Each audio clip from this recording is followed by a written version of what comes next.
Thank you all coming for my birthday party. Appreciate that. It's really funny because when my niece set up the Facebook page, my personal one,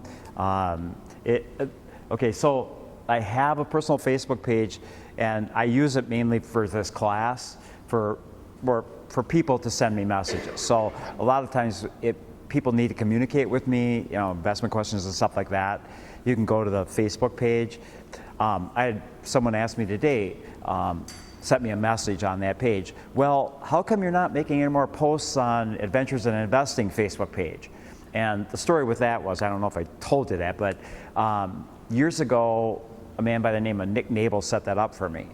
And what happened is, just before the pandemic, Nick was kind of having some health problems and stuff like that. And he said, why don't you, because he was the administrator of the Adventures Investing, and he put me as co-administrator. And basically, Facebook said that I need to be administrator because in order to post on there. That was as of last January 1st or something like that. And we tried everything. My nephew's a kind of a tech whiz. He came over and we went through all the processes that Facebook said, the step by step to get the administrator changed to me. And every time we get to the final thing to have it done, it wouldn't go through. And then we even sent an appeal to them and stuff like that. So it's really sad. I really like that Adventures in Investing page and stuff, but that's why you don't see any posts on that anymore, because I just can't get into it to post anymore. So I set up this one and it's been working great. Lots of people, I get lots of messages and I can answer questions and stuff on there. The other thing, people ask me, when are you going to do another class? I will be doing classes in January at the Thiessen Middle School Auditorium, which is down in Fond du Lac. The Fond du Lac Recreation Department always invites me back there, and it's a really nice facility. I kind of like, I said to Jane before I did the class today, is like, I love doing this class this time of the year. It's just really nice time to do it, and I like doing it in January, at the end of January too, because this is the middle of winter and you're pretty tired of sitting home and watching reruns of I Dream of a Genie. So anyway, gets me a reason to get out of the house too, so you kind of get like closed in. So yeah, I'll be doing them down there for 6 weeks. So if you got any friends that think I should come, they can drive down there. That's what I'll be doing. So I have to thank you all for coming. Like, weirdly enough, this is my form of recreation to do this class. I really enjoy it. So when Jane asked me to do it, I get very fired up to be able to do these classes, and I really appreciate people showing up for it. I know how much good it can do you, and I most of all want to thank Jane because she comes here every night, opens the place up for us, and then does all this technology stuff too, making it available for people that can't come here and stuff like that. So we got to give her a hand. Thank you.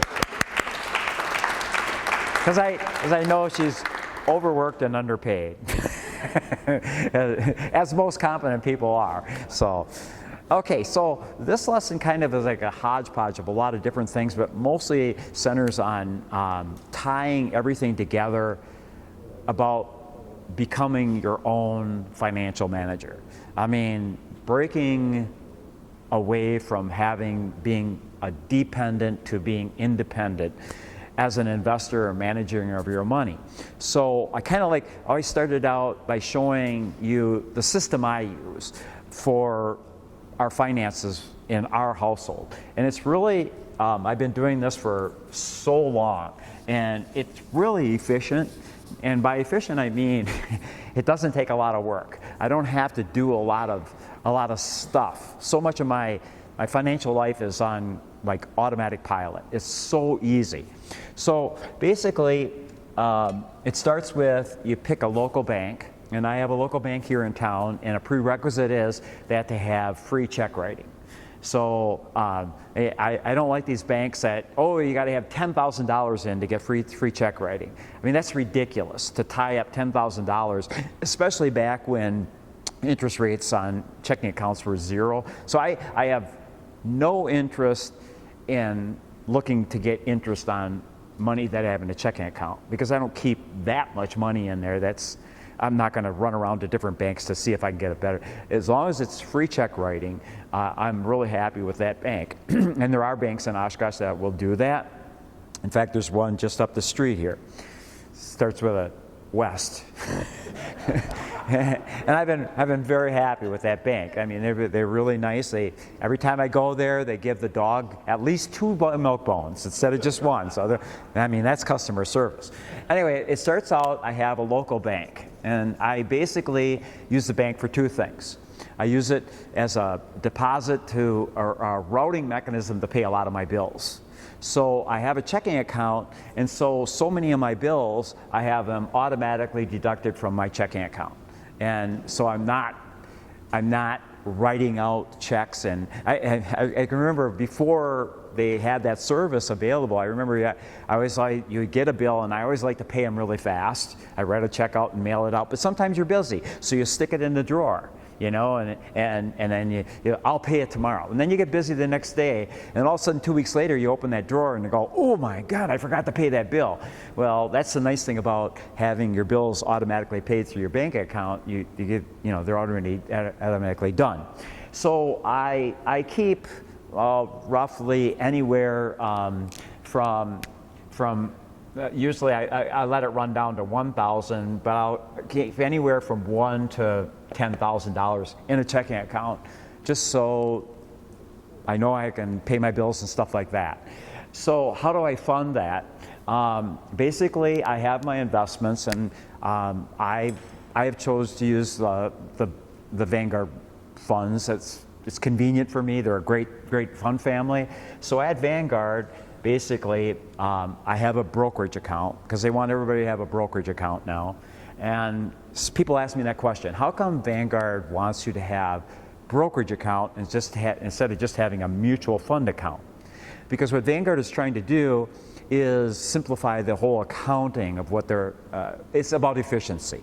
Because if they have to have accountings for mutual funds and accounting for brokerage, and people have these combined accounts, it gets very complicated and expensive. So they're funneling everybody. They're using Vanguard mutual funds, but you're putting them in a brokerage account. So everything is under a brokerage umbrella. It's more for efficiency, and I have no problem with that.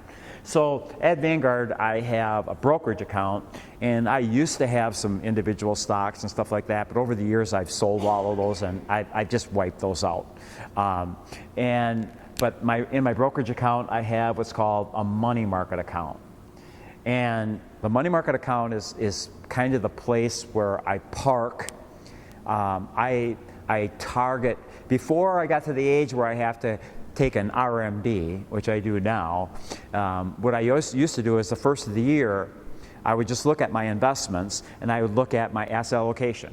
And I would say, oh gee, I'm 58% in the stock market, 42% in bonds. So for my living expenses this year, I'll take it out of the stock market side. So I'll take, if I need $60,000, I'll take $60,000 on January, the first week of January, and I'll have them take it out of my IRA and put it in the money market account. So I have a sufficient amount in my money market account, basically to cover what I normally would spend in a year. That way I'm not like pulling money and having to do that. I know it's sitting there. And with the money market account there, I get free check writing. And you don't even have to buy the checks. They send you the checks. You get a booklet of checks, and when it's down, you automatically get another one. The only stipulation with Vanguard with their money market accounts is the checks have to be for $250 or more. No big deal, because I don't write little checks out of there. So what I do is when this gets down to $1,000 or $2,000, I will write a $10,000 check and deposit it in my bank here. So it's so simple to access money and stuff like that. And then basically I have my IRA. And so my IRA is so simple because it's basically targeted to be half in the total stock market index and half in a bond fund. And so basically, that's how easy my financial life is. And you can do the same thing. You could have an IRA in here. But if you have a 401k, of course, that would be something outside.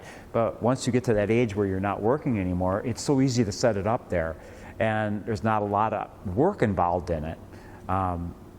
Basically, I take my RMD and deposit it in here, and it's based on which one is out of whack here. Yes? Is your money market in the IRA, or is that separate? Okay, so his question is the money market in the IRA or is it separate? And it's obviously separate.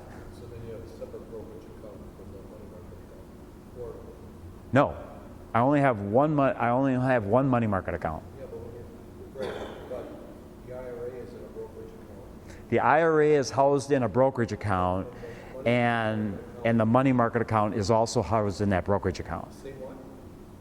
Pardon? Same brokerage account? Same, Yeah. Same number? I didn't think you No, it's not the same number. It's a different number. So it's the IRA is a separate number, and then the brokerage account, because the brokerage account is not in the IRA. It has to be not in the IRA. So it's in a qualified. So it's like like if I had individual stocks and stuff like that, that would be in the number with the money market account, stuff like that. So any questions on that? It's pretty easy. But it's very, very effective and it's efficient because, I mean, I've helped people with their investments and stuff like that. And man, I've seen some really chaotic financial lives. People, they have stuff all over the place and it's too hard to manage. Keep it simple and it's easier to manage. All right, so like I said, before we get into like some of the stuff, I just was going through some of my old charts and I've had these accumulated over the years, and I thought these are pretty good. This one is a chart about attitude and investing. So when you consider these are important, your attitude about investing is really important. So many people are terrified about the thought of doing their own investing. They're terrified. Their attitude, right away, they're defeated. Oh, I'm not, I can't tell you how many times I've heard this. Well, I'm really not that good at that stuff. So I want to make sure I give it to somebody that's good at that stuff. And, you know, they're like 50 years old. And I'm thinking like, wow, then how did you get it this far? I mean, you know, because you had to pay bills and you had to put money in the bank and you had to pay insurance and stuff like that. They think they're not good at it, but they really, you know, they just don't, they're thinking that it's to the investing part is that much harder than it really is. So you got to have a positive attitude about it because you really can. You have to be enthusiastic about it. If you're younger, be enthusiastic about developing your financial IQ. And another thing about investing is expect adversity. And you use the reverse psychology. Adversity is your friend. Because adversity means it's going to create a real good buying opportunity for the money that you have in your portfolio to grow from there and set a new base and a new upward trend, or if you're still investing, that money that you can put in at lower costs. And persevere in the face of adversity. So you have to persevere. And so my advice for persevering during a nasty bear market is don't look at your statements. Simply put, I mean, I can remember the terrible bear market of 2000, 2003, where, I mean, every time you get a statement, you knew it was just like a continuous slow Chinese torture. It was going down and down. Every statement was worse than the other because that's what the market was doing. It was a really prolonged 3-year bear market. So I got to the point where, you know, hey, I don't live, my head's not buried in the sand. I mean, I know the market went down this last quarter. I know the market's been terrible. So why do I need to look at a car wreck? Why do I need to look at blood on the street? I know what it is intellectually, so I just shred the thing before I looked at it. That's just what I did. And you know what? I slept at night. That's just the way it is. So, and another thing about investing is don't play the victim card. I see so many people, they blame their financial planner. You know, well, why did you go to him in the first place? You know, if you went to that financial planner and you told them that you are a conservative investor and he put you 80% in the stock market and 20% bonds, why didn't you tell him to change it? Don't play the victim card. You know what I mean? And it's like, if your financial life sucks, then maybe don't play the victim card. Look at your own choices. I meet so many people that, oh man, I can't invest. I don't have any money to invest. And they're driving like $60,000 vehicles. Well, and they're smoking. I mean, you know, don't play the victim card. Okay, so what are the benefits of financial success? So many people think of the benefits of financial, well, I got a big 401k and stuff like that, but there's other benefits. For instance, if you're really good at investing and you have a good financial life and you're sound, it really will affect your credit score. Because if you're financially successful, you pay your bills, that's part of being financially successful, you're not in debt, guess what? The byproduct is you get a high credit score. So what's the benefit of a high credit score? You get some great rates, well, on mortgages if you go and get a mortgage, and you get lower insurance costs. I can't tell you how many thousands of dollars I've saved on insurance. And it's really weird because I couldn't even tell you right now what my credit score is. I have no idea. All I know is some years ago I switched car insurance companies. I was with one from the time I was in high school. That's another thing. You know, just don't sit there. If you got your insurance rates are going up a lot, then don't just accept it. Call around someplace else. And so this insurance company that I was in from the time I was in high school or in college, I was with them all and all of a sudden the rates were getting, I thought, just crazy. And so I called around. And I called a friend of mine, and he said, yeah, we'll look at it. And all of a sudden, they called me back, and they of course, they asked me the questions of what are my coverage. So I gave them identical coverage, the identical deductibles, same coverage. And all of a sudden, the rate I got for 2 cars was equal to the rate I was paying for just one before. So I basically cut my car insurance 150% because I switched to this different company. And it's a really good car company, car insurance company.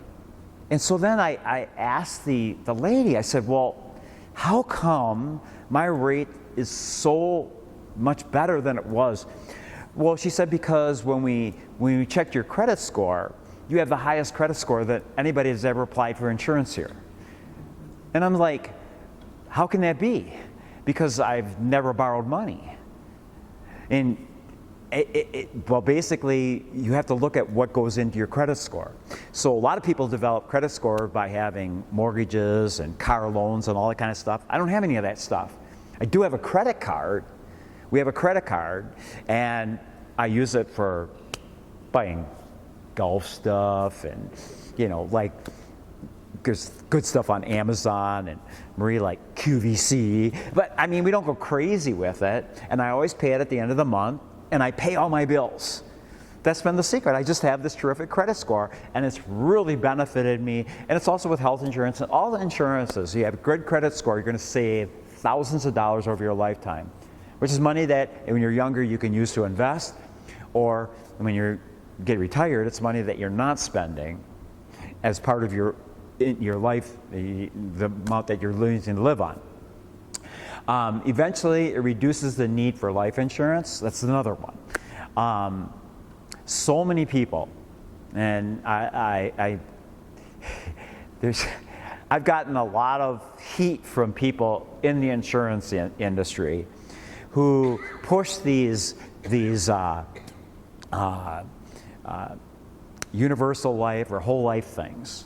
And they push them on especially young people as great ways to invest for your retirement. Well, I have to disagree with that, in that it is one of the most inefficient ways of investing for your retirement. I believe in paying for life insurance, and that's what I want the life insurance for. And I'm a big proponent to term life insurance. And so many young people get roped into these big universal or whole life insurance policies, and they're so expensive. And you know, they're tricky too, because they sell these things as, oh yeah, but you know, you could put your money in, and then when you retire, you can borrow from them, and you don't even have to pay tax on that cash value that's built up. Well, if you read the fine print in there, that sounds all well and dandy, but you can end up with some nasty tax bills, because the way they work, if you don't keep a certain amount in there, then all of a sudden they'll terminate the policy, and then you have to pay taxes on all that money that you borrowed from it, and it can be a real nightmare. So I think using IRAs and your company retirement plan is the way to invest for your retirement, and do it at a much lower cost than using life insurance policies. And if you are successful at investing, then when you get to retirement, why do you need life insurance? I'm telling you, it's funny the power of advertising. I once met this couple, and they were asking me questions about finances and stuff like that. And I think they had a portfolio, it was in the hundreds and hundreds of thousands of dollars. And they had a life insurance policy. And I'm asking them, well, why are you paying into this life insurance? Well, we need to have some money in case we die for burial. They had $500,000 in their portfolio, and they're worrying about money to bury them. I mean, what are they going to do, build a pyramid? I mean, come on. It's like, geez, that's an expensive funeral to have. You need life insurance? Shh. So think about that. You can eliminate the need for life insurance if you're self-insured, because you have the portfolio, you know. And then you have cash available to take advantage of deals. So, you know, and it costs less to raise money-smart children. It really is. Think about people that have money-smart children. They're not living there when they're 28 years old, because they have jobs and they have investments and they have a financial life. Not that I'm against necessarily if that's your house, but they might be money-smart and living there, but hopefully they're... Generally, it's less expensive to raise money-smart kids. Okay, so then a couple things about I had this one for high schools and college kids, and I love this chart because it's tips for investing versus overspending.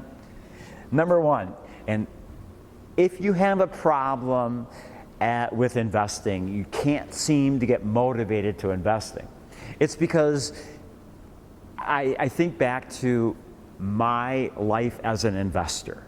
It started at a very, very young age. I distinctly remember my mother trotted me to the bank because, you know, like I had these jobs I would do around the neighborhood or at home, and I'd get an allowance. And they encouraged me to save that allowance. And maybe it was like $10. And my mom took me to the bank, and I opened a savings account. I remember that as a little kid, how proud I was, because I was just like mom and dad. I had the blue book, and every time I would put in 25 cents in there, they'd stamp it, and I would see it grew, and I saw this pot of gold I had, and I could get it anytime I wanted. And I had, from a very young age, it instilled on me this sense of accomplishment. To me, saving money always was a positive and emotional experience for me. And going to the bank and handing over that checkbook or that savings account, and then watching this fortune accumulate in front of me. Because I remember I got to like $25. And then I got to $50. And then one day I went to the bank, and I handed her, and I put in like 50 cents or $1, and then she stamped it twice. And then I saw that I got like an extra $1. And I was like, I asked her, what is that? And they said, that's your interest. And I go, whoa, what's that? Well, we pay you money for putting money in the bank.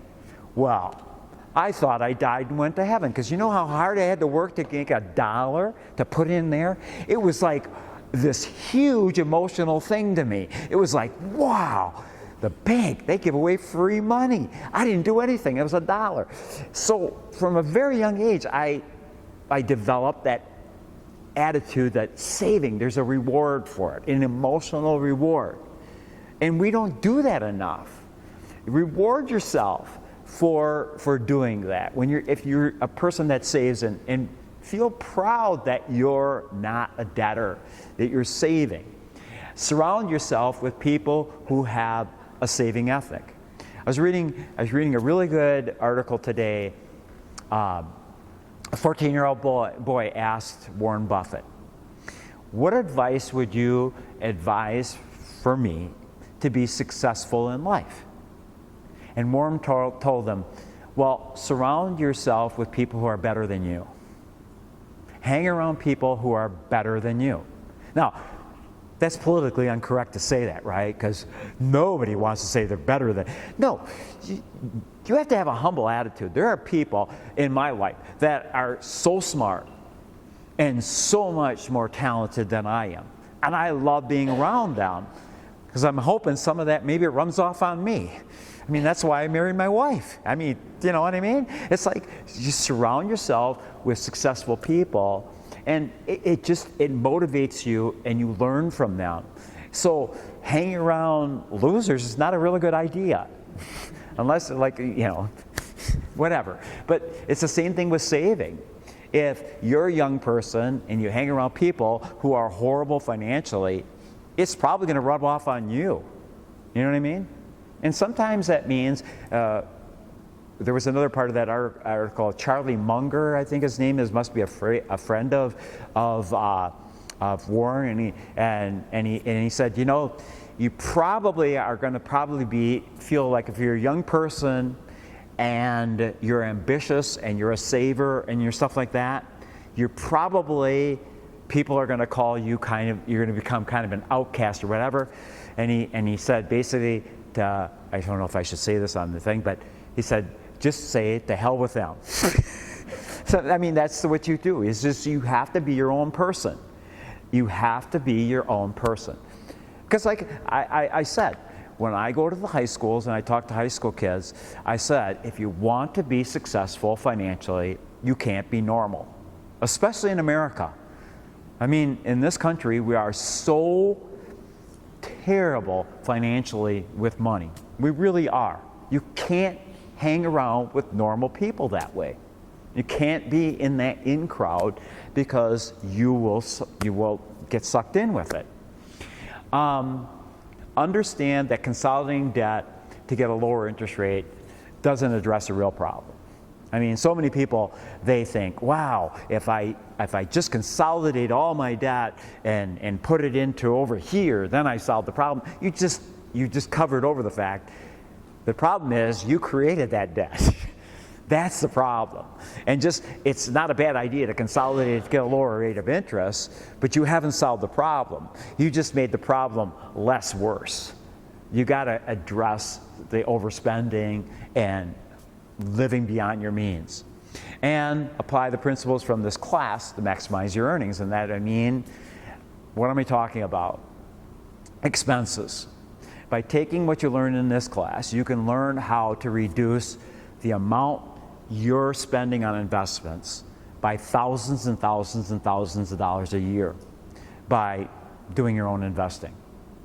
And you have to have the principles. What I talked about is understanding asset allocation, understanding diversification, and understanding the principles of creating your own portfolio, which I kind of just showed you how easy it can be, and then applying it to your financial life. And you know, it's just going to save thousands of dollars. You could probably be on this road to success. Okay, so then talk about so many people. They go through their financial life and they just bounce from one thing to another, kind of like the government. We were talking about that before class. For instance, for 20 years, the government was able to borrow money on 30-year bonds at like 2%. Well, anybody who understands finances, that's free money. If you're borrowing money and paying it back over 30 years, that money devalues through inflation. You're basically paying back dollars that are, it's almost like free money. But what does the government do? They concentrate their debt by issuing short-term bonds and not long-term bonds. Well, now the whole situation has reversed, and you're seeing 10-year and 30-year bonds. They're going up and going up and going up. They soon will be well above 5%, possibly going to 6%. And the government now has to borrow those 30 and pay 6% or 5%, obligating taxpayers with that interest for 30 years when they could have locked in a tremendous amount of that stuff at the 2% because they issued short-term bonds back then. It's like not thinking ahead, not having financial goals. And one of the things the government should have is financial goals of being efficient with money. So you should have that in your personal life. So what are some of the objectives, investment objectives you have? So kind of I use the age as 25 to 35, but really this is your adult life. I should change that. So first of all, if you're working, establish a goal of investing at least 10% of your earnings. That is the standard recommendation, the benchmark upon if you want to have enough money to maintain your lifestyle in retirement, you need to be saving at least 10% that goes into IRAs or company retirement plan. Build a safe nest egg, at least 6 months of living expenses. So I meet people and they'll say, oh, it's terrible. I have $30,000 sitting in the bank. What should I do with it to get, I need to get a better return on that. And I said to them, you know what? If you're making 3 or 4% on that money and it's in the bank, that's not a bad idea, especially when you're retired, because you never know when a big expense might pop up. And if you're younger, you never know when you might run into a health problem or get in a car accident or lose your job. And then you don't have to go out and borrow money because you have that money there. It's a peace of mind thing too.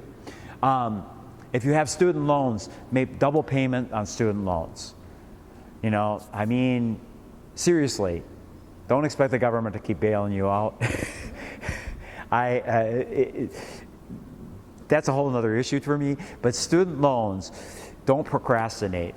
I was once asked by a young person, should I, how much, okay, so this young person got a job and they have a company retirement plan. And so they asked me, well, how much should I be putting, would you suggest I put into my company retirement plan? So the first question I asked them is, does your company match you on earnings? And the person said, well, they'll match me up to 6% of my salary. And I said, okay, so do they match you $1 for $1 or 50 cents on a dollar? It's 50 cents on a dollar. So I said, okay, so what I would suggest you do is put 6% into your company retirement plan. And in actuality, if they're matching you 50 cents on that, that really means you're putting 9% of your salary in, which is pretty close to 10. And then I would match that 6 to 10% goes into paying off your student loans. In other words, double. You know, do the 20% to double and pay off that student loan. And then the question was, well, wouldn't it be better if I can do 20%, if I just all did it in my company retirement plan? And my answer to them is, or my question to them was, in response, well, what is your interest rate? And they told me, well, the student loan was 6%. And I said, okay, where in the world, and this was back when interest rates were really low and stuff like that, I said, where in the world can you guarantee yourself 6% return at no risk? Because when you have interest, you have a debt, whatever the interest whatever debt you're paying off and not paying the interest is a guaranteed return. Look at it that way. So, and it goes beyond that. This is the way I've always thought. I've always thought, don't minimize debt because you never know about the future and your ability to pay that debt. You know what I mean?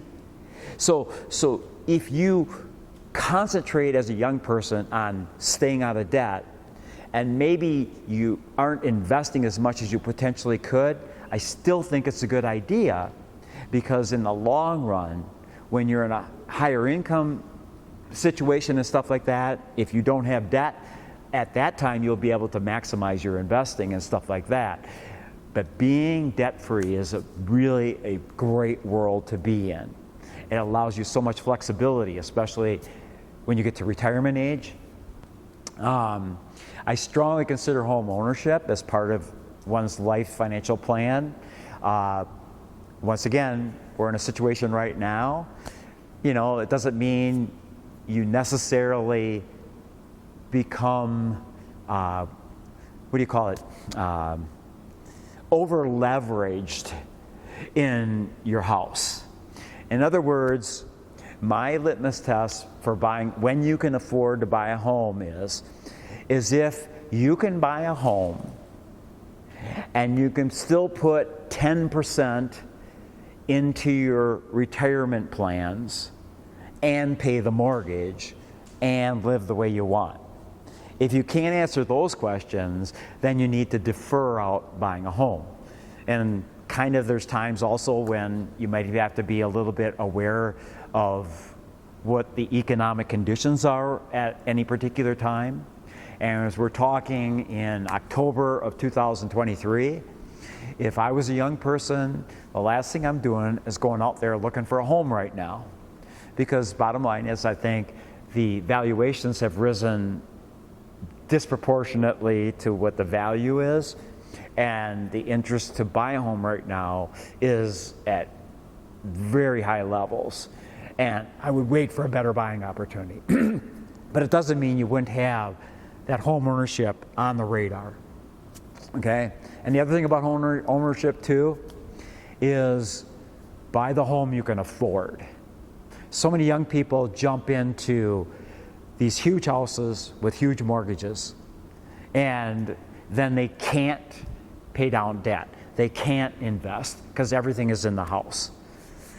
Homes necessarily are not great investments. Homes are a great thing to spend your money on for quality of life. But the idea that you're going to necessarily great investments, not so much. Because what is the real return on a home?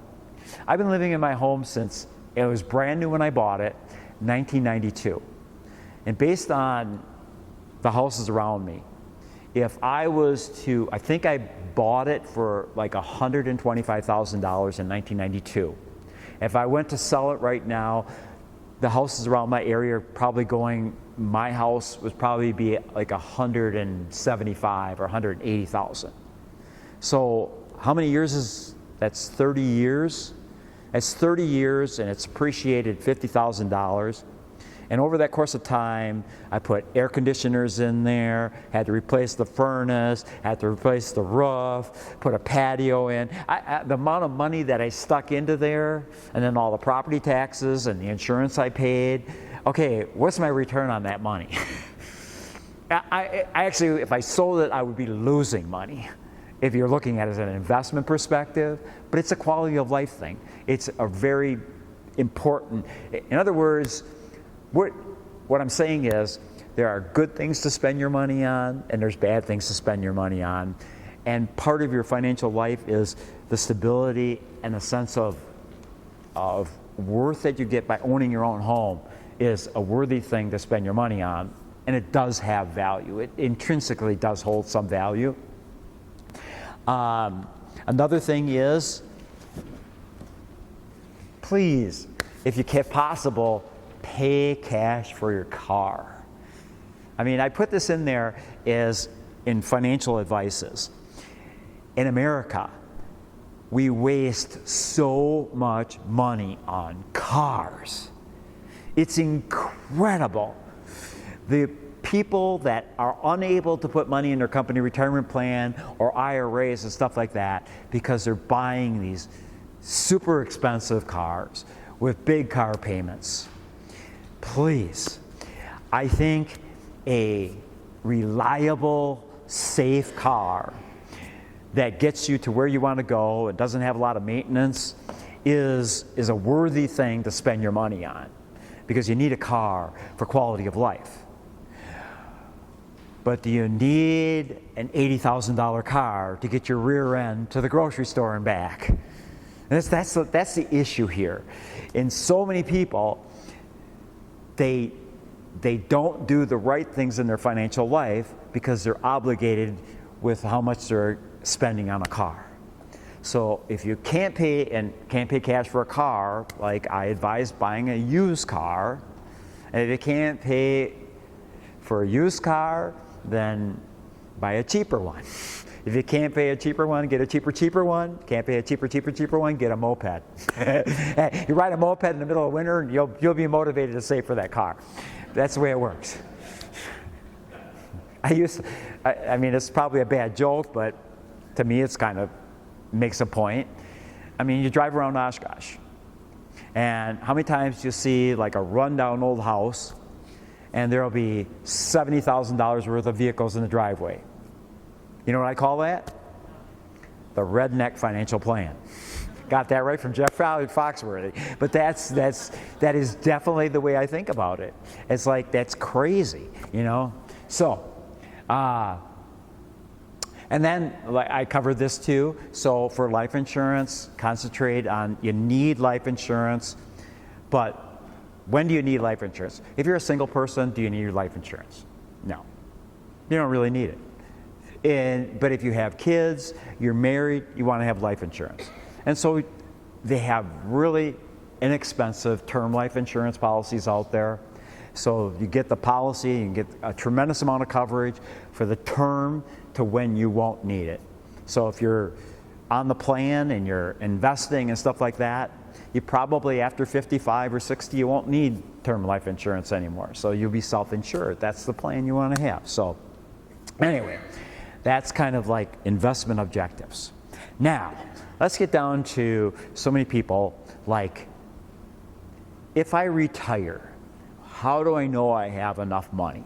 That is the question. And there's all kinds of fancy, like,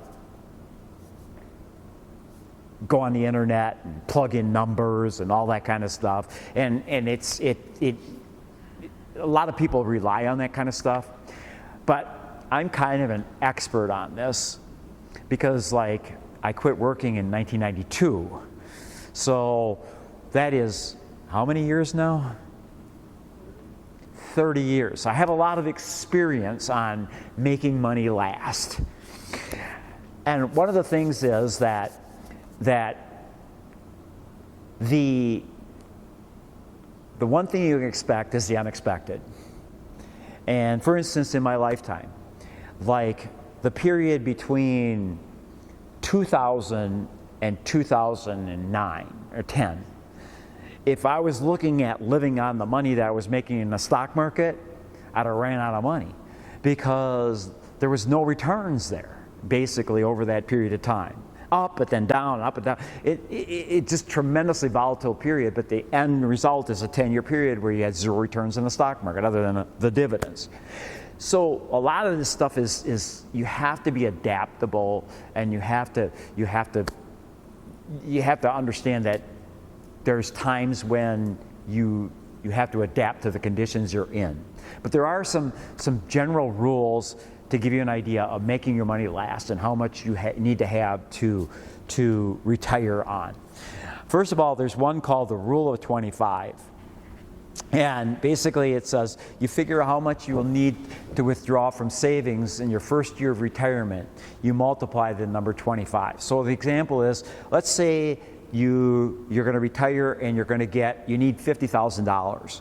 And if you're married, you're getting $25,000 from Social Security, or maybe you have a pension or something like that. So that means you would need to draw $25,000 from investments. So you multiply 25 times this, you need basically to have about $625,000 in your portfolio to go by this measure. I like the 4% rule, meaning when you are able, and when you can sit there and figure out how much are we going to need to live on, and then deduct things like pensions and Social Security, and then you come up with a number. And if that number is, you look at your portfolio and you could withdraw 4% from it, then, and no more, then you're probably in a pretty good position financially to possibly think about retiring. So it's any guaranteed benefits you have coming from pension or Social Security. And then that's the X factor. Then you look at what's the difference between 4% from your portfolio, and that would be a good number. If you can do less, the better, especially the first years of retirement. I always cringe when I meet people that in their retirement plans are that those first couple of years of retirement, they're going to buy a big travel camper, they're planning on big trips. I mean, I can just see the dollar signs ringing up there. Hundreds of thousands of dollars they're talking about spending in the first couple of years of retirement. That is a really bad idea, because there's a high possibility that you could burn up your money before you possibly would die, and you don't want to be in that position. So one of the things that's important is expenses. So many times what people don't do when they're calculating their expenses of living, how many people calculate in that factor the expenses they're paying for investments? How many people do that? I would say a minuscule amount of people. Why? Because most people have no idea how much they're paying in investments, because only a few thousand came to my classes. If they come to classes, they probably, the first thing they did after hearing about expenses, they went and looked at their things and said, oh my God. But isn't the expenses you're paying on investments part of what you're spending? It's no different than your utility bill or your insurance bills and all that kind of stuff. So you have to calculate that in the 4% too. And it will have an effect on your ability to make your money last. So lowering expenses is a huge factor in retirement planning. Here's an example. You have two 65-year-olds, and they have investments, and they're very conservative. So they put them so they have a 2% return on their investments. You have Carl and you have Adam. They both have $750,000. And monthly, they withdraw $3,500 from the $750,000. They do this for a 20-year term. Now, Carl has expenses of 1.25%. Adam has expenses of 0.04. So this would be like, pretty low expenses considering everything. This is really low, using index funds, going to Vanguard, Fidelity, something like that. Okay? Over the course of 20 years, Carl, his foregone earnings are $23,887 because of expenses. His total between foregone earnings and expenses is $85,357. Adam, on the other hand, his foregone earnings, due to paying 0.04 in his expenses, is less than $1,000. His total fees and that comes to $3,240. Tremendous difference. That's money, real money, that you have in your portfolio that you can use to keep it in there for growing and compounding. Big deal.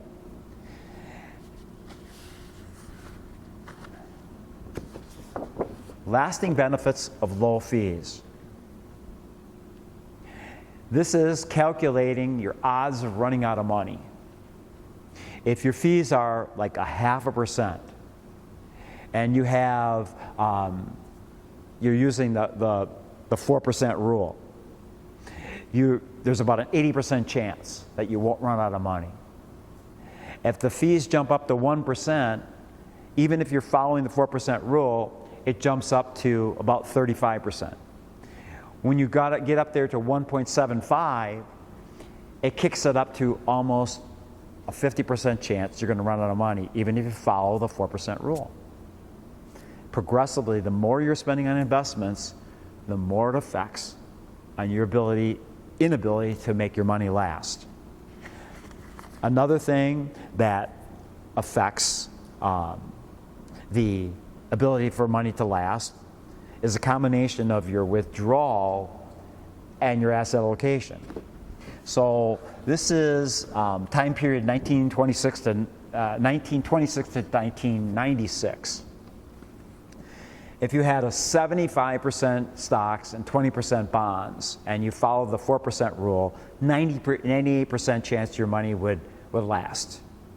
But if you bump that up to 7% withdrawal, it would drop all the way down to only a 49% chance your money would last.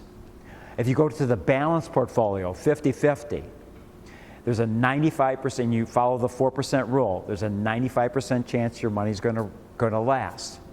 If you bump that up to a 6% withdrawal, it drops down to only a 20% chance, or excuse me, a 50% chance your money's going to, and you get up to 70, it drops it all the way down to only a 17% chance. That's only 1% difference, but look at how much it affects your ability for your money to last.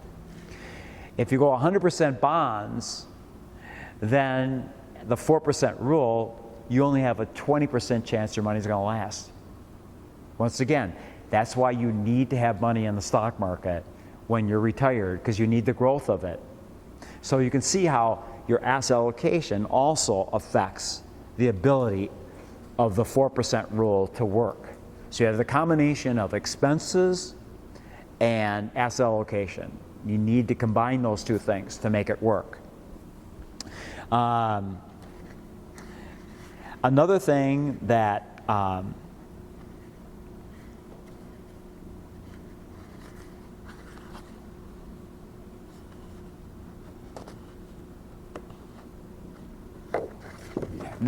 affects your ability of your money to work, even if you follow all this kind of stuff, is when do the bad years that you have in investing happen. So one of the things that helps you to make your money last is when you do retire and what happens in the markets. So this is it's called the risk of bad timing, because when you retire, you have to be very, very cognizant of what are the economic conditions you are retiring in. Because if you're retiring in the first 5 years of your retirement, there's a serious bear market, it's going to have a significant effect on your ability to make that money last. So remember, and also another thing about that 4% rule. Let's say right now it's 2023, and you're planning on retiring in December, and you have $1 million. So you're going, okay, the 4% rule says that I could take $40,000 from it for 2024 to live on, because between Social Security and $40,000, we're going to be great. But then all of a sudden, somewhere in 2024, we have a 40% drop in the stock market. So all of a sudden your million drops down to $800,000. Okay? Well, you withdrew the $40,000, but in actuality, you should have only withdrawn $32,000 because the market went down to $200,000, but you already took the money out. The effect of bear markets and the timing effects, that 4% rule means you have to adjust to the conditions that you're living in. Now, this is a really interesting one because a investor has $1 million, and their initial withdrawal is 5%. They have a 60-40 mix of stocks and bonds. The time period is 1971 to 1995. Okay, so if they get a 6% average return, and the bad years were later, they weren't in the early part of their retirement, that's the black line. After that time period, they would still have well over $1 million. If they had the $1 million and the bad years were early in their retirement, especially the first 5 years, after 24 years, they would be out of money. So we have a scenario here, same asset allocation, same amount of money, same withdrawal rate, but it's when were the bad years. So I'm, especially when anybody asks me for any advice about retiring, I always tell them, be especially cognizant of what's going on in those early years of retirement. Don't overspend, and pay attention to what the markets are doing. And if it's bad and it's choppy, then you need to be really cautious about how much you're withdrawing and try to hold off. And that's one of the things that it's really smart about. If you're not in debt when you retire, your ability to adjust your spending is much more flexible. Another example of the bite of the early bear. So this assumes a 4% withdrawal rate and a 3% annual return, inflation adjusted. So if you go to the 4% rule, and the first 5 years the average is 4 to 5% return on your investments, there's a 74% chance your money will last. If the returns are only 2 to 3%, then it drops down to 64. In the first 5 years, if the returns are 1 to 2%, there's only a 57% chance that the 4% rule will work. If the returns in the first 5 years are 0 or less, 43% chance the 4% rule won't work. See, this is what's so tricky about using computer simulations and everything else and these things, is we never know about the future and when the returns are. The one thing you can control is your spending. And the less debt you have, the easier it is to control your spending. But be very, very cautious in your first 5 years of retirement, because it can have really long-term effects on your ability to last 30 years without burning it up. Okay. Now, any questions on that? Moving on to a question I always get about Social Security. As people ask me, well, okay, when should I take my Social Security? Should I jump in and take it at 62, or should I wait till 70? Well, first thing is, my advice, stand in front of the mirror, okay? Look at yourself. If you look like warmed over death, I'd take it at 62. If you're in really sad, I'm joking. You never know. But the fact is like, if you got a lot of really health problems, probably early to take it. Or if you have a history in the family of, But anyway, basically, I always say, you got to know the numbers. So basically, for people born between 1943 and 54, the baby boomers, these numbers fit. You start at age 62, you're going to get 75% of your maximum payout. You wait till 66, then you get the 100%. You wait till 70, you get 132. Okay, so what are the break-even points here? Okay, so if you take the beginning date, you take it at 62 versus 66. The break-even point for waiting until 66 is 78 years old. 63, you wait till 64, the break-even point is 76. 66 versus 70, the break-even point is 82 and a half. So in actuality, you have to live a significant amount of time, to really get above taking it at 62. 64 versus 60, they're all in the 70s. 62 versus 70 is 80.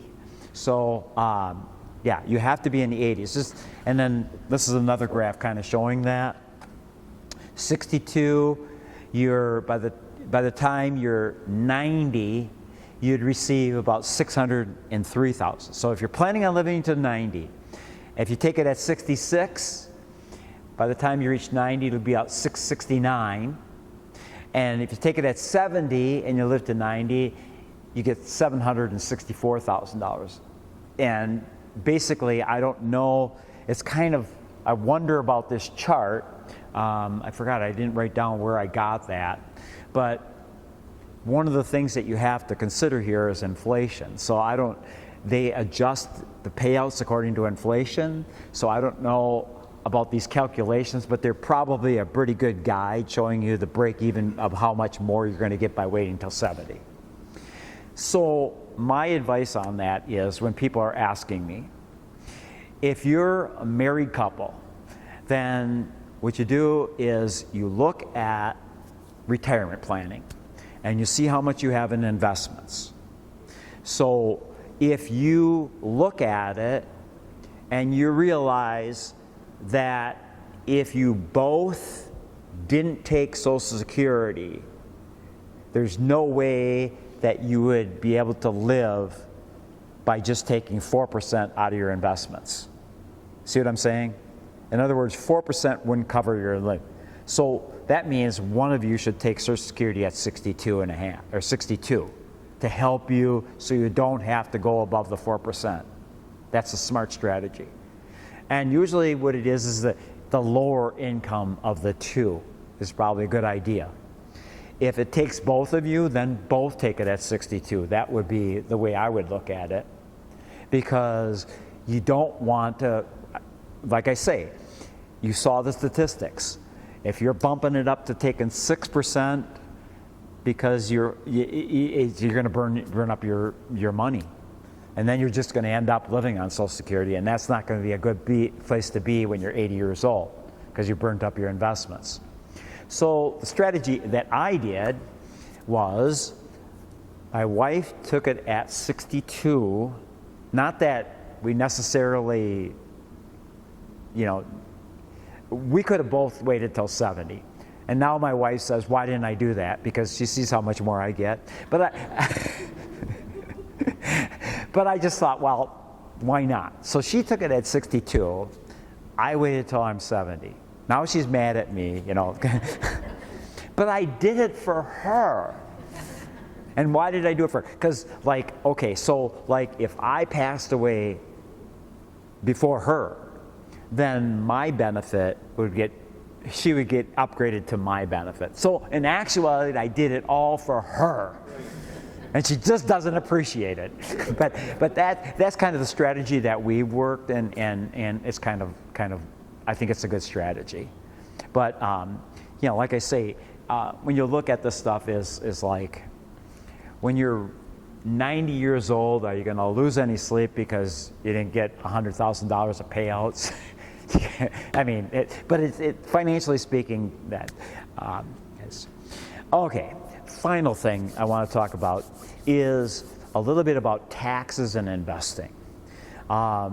Taxes are a big part of what you need to pay attention to in your life as an investor. And it's gotten so much simpler than when I was younger because of the advent of company retirement plans and the advent of the availabilities of people to have IRAs. So basically what you need to know is investing is a great thing, but you significantly cut down the efficiency of your hard work and sacrifice in investing if you don't invest tax smart. In other words, the government can be very penal on investments if you don't know what you're doing. So I mentioned in this class, when it comes to bonds, that's one of the things that if you don't pay attention to the taxable status of distributions on bond investments, they can eat up a significant portion of the return because they could be fully taxed both state and federally. So like CDs, I love CDs as investments for the safety of them, and now they're paying pretty good rates of return, but it sounds really good. But let's say you're in the 22% tax bracket federally, and you're probably in 5 or 6% for the state. So that's 27, 28% taxes on a 5% return. That's almost 1/3 of that return. That's a significant chunk out of the 5%. Where the alternative to me is if you're in any kind of a tax bracket above 12% or so, you want to look at like tax-free municipal bonds. You look at like the municipal bond funds. That's the avenue where you're going to get a lesser rate of return necessarily on the interest, but after taxes, you might actually be ahead by going that route, and it's minimizing the amount that you're piling into as income. Because if you take investments that are fully taxed, they get added to your income tax bracket. So all of us, when we're working, have a basic income tax bracket. And it's usually compiled on your wages. But when you retire, then what is going to be basically your income tax bracket? It's going to be calculated from if you get a pension. That will be fully taxed.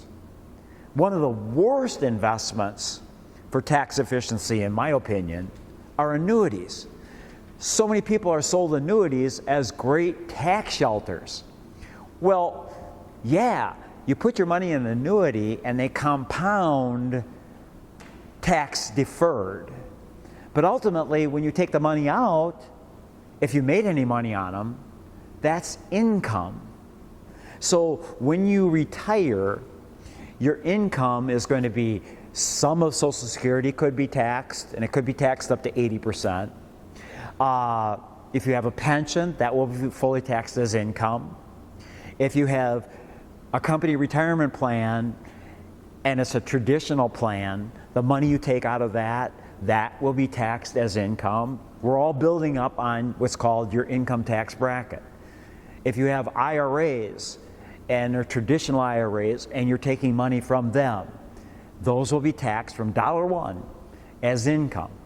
So if you got a $10,000 pension and you take $50,000 from your company retirement plan or your traditional IRA, that your base is $60,000 of income.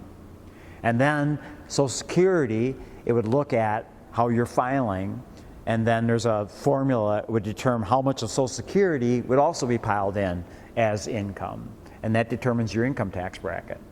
So you need to be cognizant of investing and building a plan so that you can minimize or hold down your taxes to some degree. For instance, when you're younger, using Roth IRAs. Putting money in a Roth IRA, especially as a young person, really good idea. Really good idea, because it'll allow you to minimize what's called taxable income when you're in retirement age.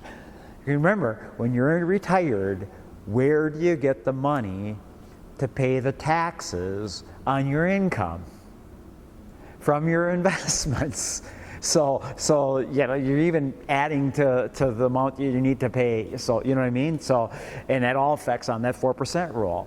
So holding down what's considered taxable income is a really good idea. So Roth IRAs are one way. The other way is if you have money invested outside of your company retirement plan. I think like using like index funds. The capital gains in index funds are locked up until you sell them. So you'll get distributions on the dividends, but depending on where your income tax bracket, the dividends could potentially be tax-free too. So the way this works is you have to take what you consider your income. So how do you file? Jointly. So you would look at the tax tables, and you can get that on the internet. You can punch that in. In fact, this is a really good tool. In fact, I look at this tool and I wish they could use it, people could just file their income taxes this way. Go to, it's called AARP Tax Calculator.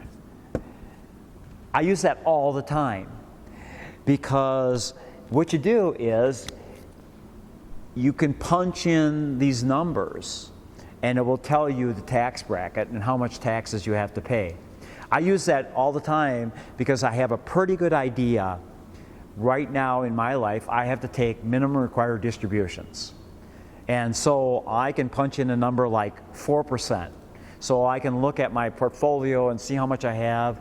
I'll take 4%, and that'll probably be my minimum required distribution. I look at my wife and I see what her minimum required. I can take that number and put it in here because basically that's my taxable income.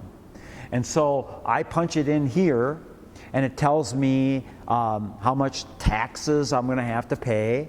And then when I take my required minimum distribution, I know how much to tell them to have withdrawn from that distribution. And then the first of the year, I pay all my taxes. When I take my minimum required distribution, then I don't have to worry about quarterly taxes. So that's the system I use. Once again, it's simplicity. It makes it really easy. But this tax calculator is really easy to work with. It's really effective too. So to get some ideas on your tax brackets and stuff like that. So basically, what is considered income in investments? A lot of times in bonds, it's corporate bonds, it's Ginnie Mae bonds. It could be treasury bonds, are federally taxed, they're state tax free. Savings bonds, if you take money from there on interest, they're federally taxed and state tax free. So they have to be municipal bonds issued by the state. And it could be national, but like let's say California issues a municipal bond and it's in a municipal bond fund, like Vanguard has that intermediate municipal bond fund. Well, most of those bonds are not from Wisconsin. So you probably have to pay state tax on that interest, but you won't have to pay federal, even though they're municipal bonds. The only ones that are double tax-free are municipal bonds issued by the state of Wisconsin. So anyway, and then like CDs, interest you get on savings accounts, money from pensions, money from IRAs, money from annuities, money from company retirement plans. Any others that I'm missing? Just know that Wisconsin. Oh, I know one. I know one too. If you have, and this is a real tax trap.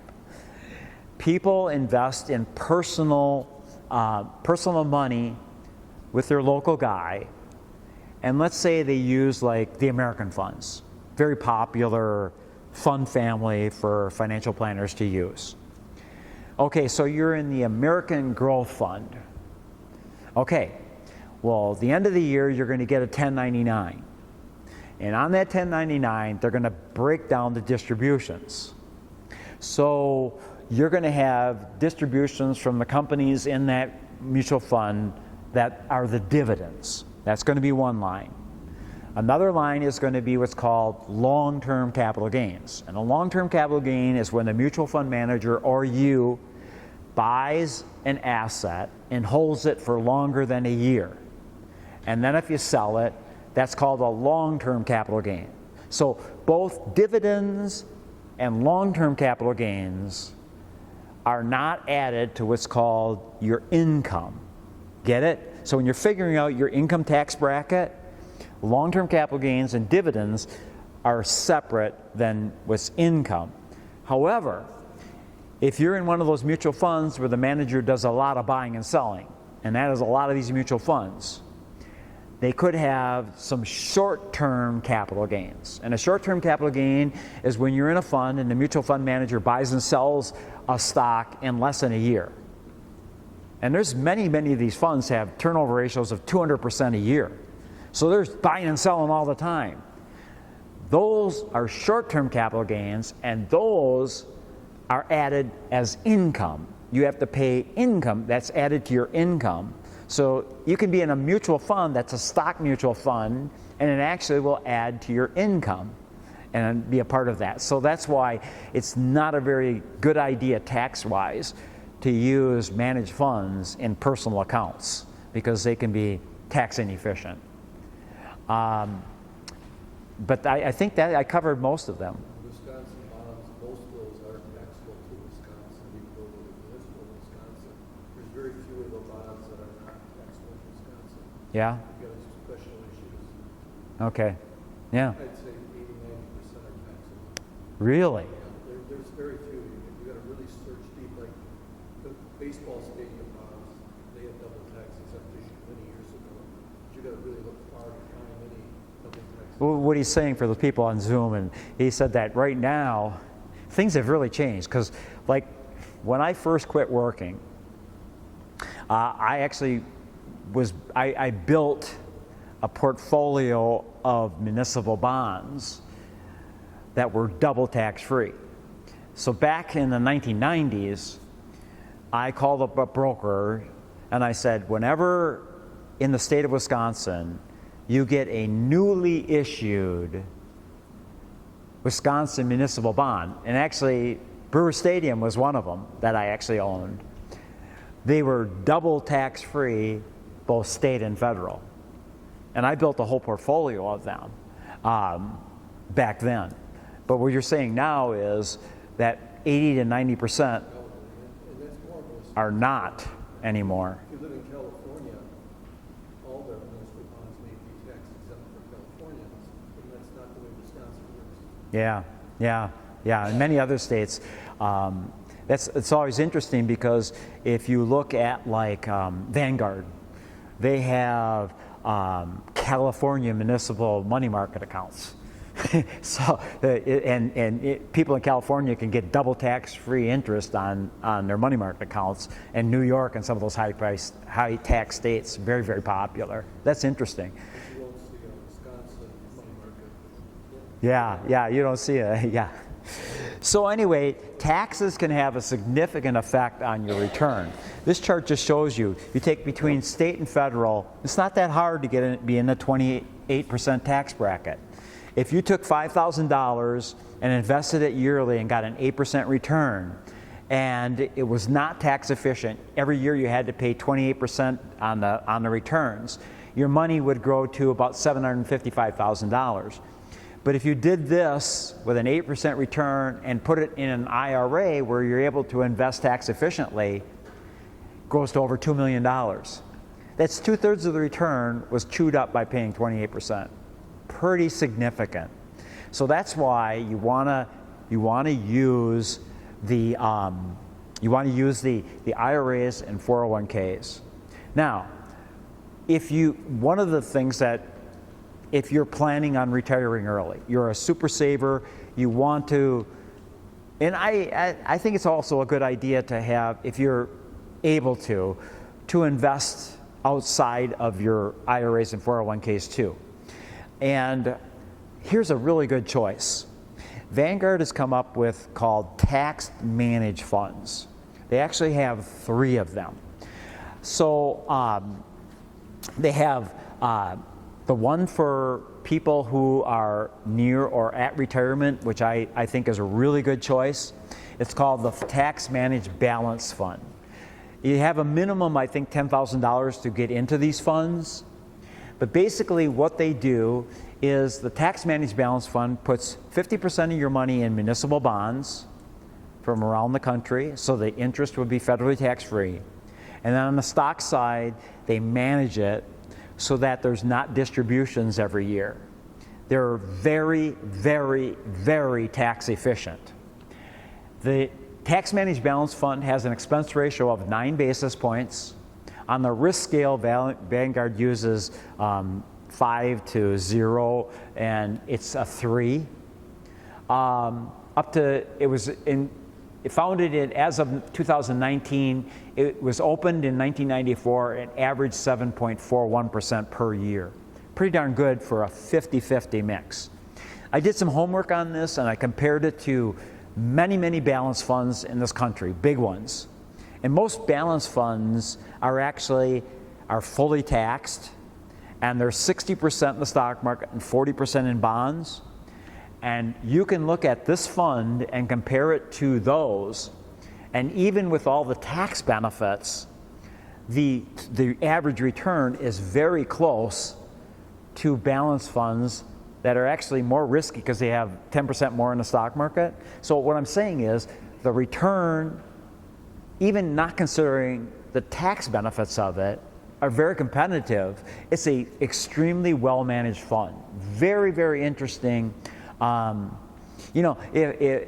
I get to the point where my minimum required distribution gets to be so big that I'm not going to spend it all, that would be where I'm looking to put the $10,000 that I'm not going to be spending if I wanted to keep it invested. It's a really, really good, and for instance, people tell me, gee, we just sold our cottage and we're going to get $150,000 or $200,000. What would be a good place a good choice to put it in? And I go and this is an example of dotting all the I's that I'm looking at. Great diversification, extremely low expenses, tremendously tax efficient, and well managed. So it's an interesting choice. For younger people that are investing long term and want to have tax efficiency, I ran into a young man. I call him young, he's probably in his late 30s, and he sold the business. And he's coming into a significant amount of money. And he said, I really would like to invest this. I mean, how can I invest this tax efficiently and have it well managed?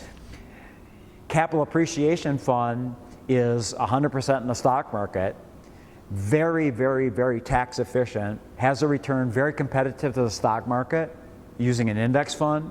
And if you wanted to go to small cap stocks, they even have a very efficient one in that. So these tax managed, especially the tax managed balance fund, I put that on your radar as a way to invest outside of your IRAs and 401ks if you're a super saver, or if you're retired and you come into money or you have money that you want to invest and you no longer can put in IRAs and 401ks, this is a good way to invest it and get tax efficiency. Now, one of the questions people ask me is should I put money in a Roth IRA or a traditional IRA?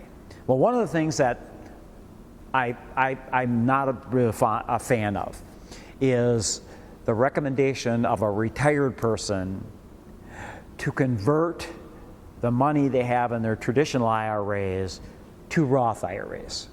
For some reason, I cannot understand how, financially speaking, it's a good idea.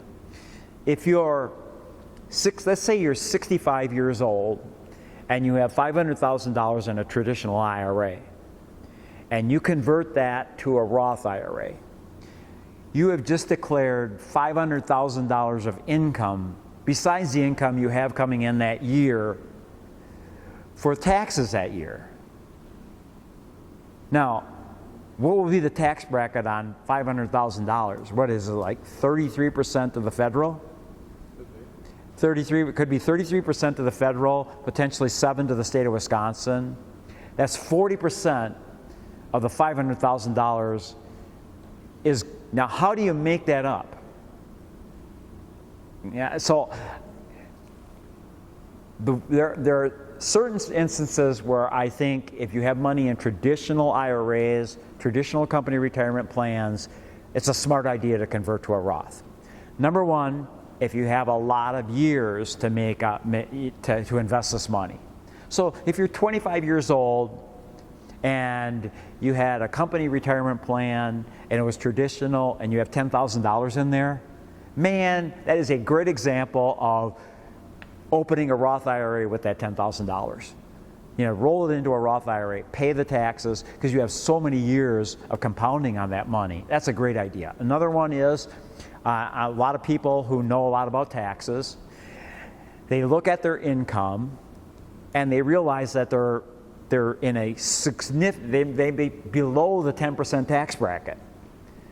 So if you're hardly going to pay any taxes or no taxes, convert that amount up to that limit and put it into Roth IRAs. And then the next year do it so you don't jump into a higher tax bracket. That's a smart idea too.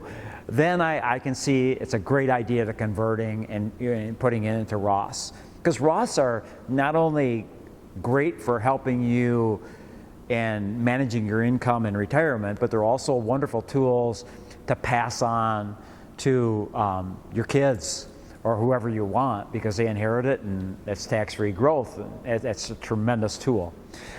But getting down to, I'm thinking of this way back because when I first started investing in IRAs, they just had traditional IRAs. And I believe it was probably in the 1990s when they came out with Roths. And I thought, wow, that's a no-brainer. Wow, you're gonna, you get all this growth and it's gonna be free and it's like tax-free, and it's like, wow, why would anybody put any money in a traditional IRA? So why is the government doing this? And then I thought about the time value of money. How money compounds and stuff like that, the time value of money.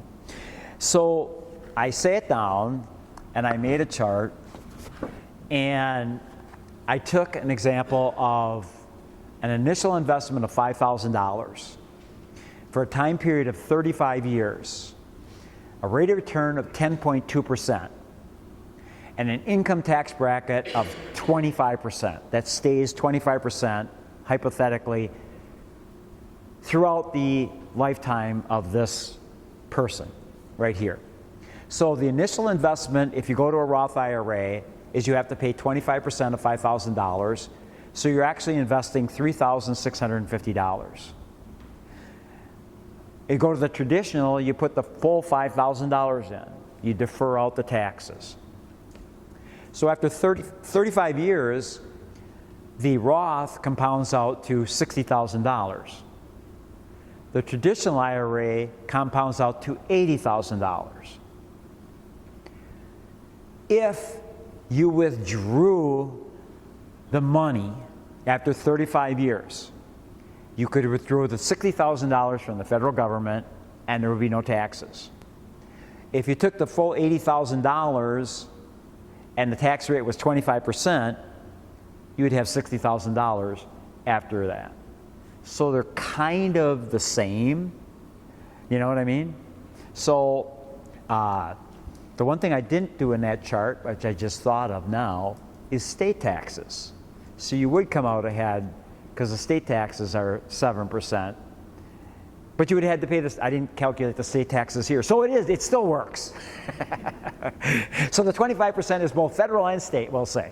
So what I'm saying is Roth IRAs are a great choice is if when you put the money into the tax shelter, you're in a higher tax bracket than when you take the money out. Get it? So let's say you're working and you're in the 25% tax bracket, but then you retire and you put money in this tax managed balance fund and stuff like that, and maybe you put some money in a Roth at work or something like that. And then you retire and you find yourself in the 12% tax bracket. You're better off using the traditional plan than the Roth because you're paying so much less taxes on withdrawals. So there's always like things to consider when you're thinking about investing in taxes. But taxes should be a preeminent thought of what you're doing when you're investing and when you're considering making an investment and making a withdrawal. Because folks, if you have a 401k and it's a traditional 401k and you're going to borrow $30,000 from that 401k to buy a boat, you're going to pay $30,000 income tax on that, plus the price of the boat. So it's going to be an expensive boat because it's going to be added to your income tax bracket too, because you've got a deferred money when you put that in there. Yeah, you want to be always cognizant of taxes and what you're doing, and invest tax efficiently to maximize compounding. You don't see a whole lot of people anymore. I shouldn't say that because I'm kind of really surprised. A lot of people will come to me and show me their investments, and I'm surprised the number of people that have managed funds in personal accounts. It's amazing. I don't know. I'd like to know the statistic in our country, how many billions of dollars are in managed funds in personal accounts, because that they are generally are very tax inefficient and much better choices of what you're doing out there. All right. Any questions? Yes. RMD, does that apply to a Roth IRA? Pardon? Does RMD Apply to Roth IRA? No, there's so many benefits to Roth IRAs. For instance, the Roth IRA is the ability to take the money out after 5 years. I always tell that story about the kid at Oshkosh West that he had saved $2,000. This is some years ago. The guy's like 40 years old now, but I remember his name is Justin, very great kid. And when he was at West, he had saved $2,000, and he said, "Can you help me open a Roth IRA?" And I said, "Sure." So I went with him down to the bank, and he got a cashier's check from the bank. He didn't know how to do all that kind of stuff. And we filled out the form, and he mailed it in there, and he had his Roth IRA opened as a junior in high school, and he was so proud of that. And then this has got to be at least 10 years later. You know, he calls me up one day, and he says, "Hey, this is Justin. You remember me?" Okay, yeah, I remember you. I said, "Kind of remind me who you are." "Oh, I'm the guy that you help Roth IRA." "Yeah." He says, "Yeah." He says, "Well, I got my first real apartment. It's really great, but I'm really tired of sleeping on the floor." And I'm going, "Why are you sleeping on the floor?" "Because I went down and do you know how much a bed costs?" He said. So he was going to need $500 for a bed, and he said, "Could I borrow that from my IRA?" And I said, "Well, Justin, you put that in there more than 5 years ago, the $2,000. You can take $500 from it and pay, buy the bed. You won't have taxes. You won't have a penalty. And then you can put it in if you want, back in and stuff like that." So Roth IRAs, that feature of Roth IRA is really nice. Another question I get asked too is, like, the rule is you have to wait till you're 59 and a half to take money from a traditional IRA. But the truth is that you can take it out before, but you have to take out a certain amount, and you have to fill out a tax form and stuff like that. You'd have to talk to the administrator, the custodian of your IRA, so that you make sure you do it right. And you would only avoid the penalty, but you'd have the taxes. So you do have access before 59 and a half, but there are conditions with it. Did you have a question? Yes.